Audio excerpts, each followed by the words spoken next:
Habari ndugu watazamaji popote mlipo duniani, na leo nakuletea taarifa kutoka pande nne za dunia.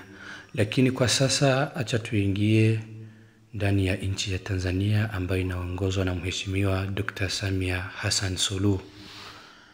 Leo mnaona ilikuwa ni tarehe 29 Oktoba ambapo palikuwa pemapangwa kwenye ratiba kuwa itakuwa ni siku ya uchaguzi, lakini kwa bahati mbaya ama vile ilikuwa inasemekana, maandamano yameanza kutokea tangu asubuhi mikoa mbalimbali ya nchi ya Tanzania ikiwemo Arusha pamoja na Dar es Salaam sana. Na wananchi kabisa wamechafuka vibaya sana, wanasema wako tayari wafe lakini hawamtaki Mama Samia Suluhu Hassan. Wako tayari kabisa kufa lakini hawataki utawala wake. Na cha kushangaza kidogo ni pale wanajeshi wa nchi ya Tanzania wamekuwa pamoja na wananchi, na wananchi wanajivunia hicho kitu, wakasema sisi tuko tayari, sisi tuko tayari, na sisi tunawaamini wanajeshi, hatuamini hawa mapolisi wala rushwa. Kwa hiyo ndugu yangu mtazamaji, nchi hiyo ya Tanzania kwa sasa ndio yanajiri maandamano kila wakati, maandamano kila kona, hawamtaki Mama Samia Hassan Suluhu. Nitakuachia kipande cha video mbele hapa kidogo ili uweze kusikiliza ni matakwa gani ambao wanahitaji wananchi. Kwa sasa wanataka mambo mengi sana, kwa hiyo sikiliza usikie wananchi wanataka nini wa Tanzania ili amani iweze kupatikana. Sisi ni Watanzania wapenda haki wa nchi hii. Sisi tumezaliwa katika nchi hii, hatuna nchi nyingine.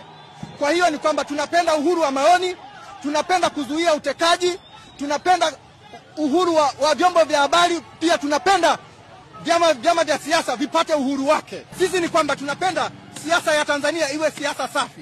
Siasa siasa kama aliyotuachia Mwalimu Nyerere, ni kwamba kila mtu ana uhuru wa kutoa maoni.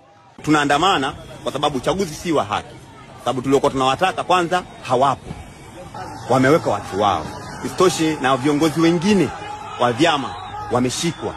Kwa haki tunayoitaka sisi ndio kama hivi. Tunaandamana ili tuipate haki kama raia, kama katiba inavyosema. Tumeanza kuandamana hapa, mtu mmoja akapigwa risasi. Kapigwa risasi ya kwenye bega, ikatokea upande wa pili.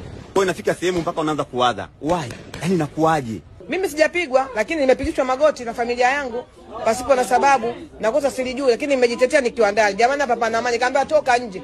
Na kama msipotoka nje, tutawapigia mimoshi, mtoke na mabomu ya machozi. Kama hivyo mnavyosikia. Kama hivyo mnavyosikia.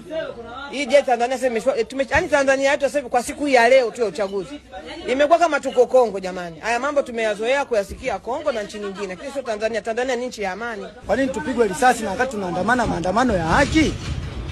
Kwa nini tupigwe risasi? Kwa hicho kitu sisi tunapinga. Na hii issue haiishi leo wala kesho. Paka ikubalike. Baada kwa kwenye basi la mwendokasi, dereva naye anaogopa, naye anakuwa nafsi yake, na sisi abiria kila mtu anakuwa nafsi yake. Gari ilizima, milango iligoma kufunguka.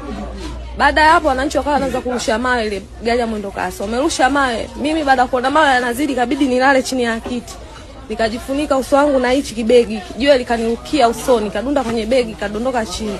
Ila vile vioo vilivyokuwa vinashuka kutoka juu ndio vikawa vimeniangukia mgongoni. Vingine ndo wakati natambaa nimechunika. Hatutaki sisi leo, hatutaki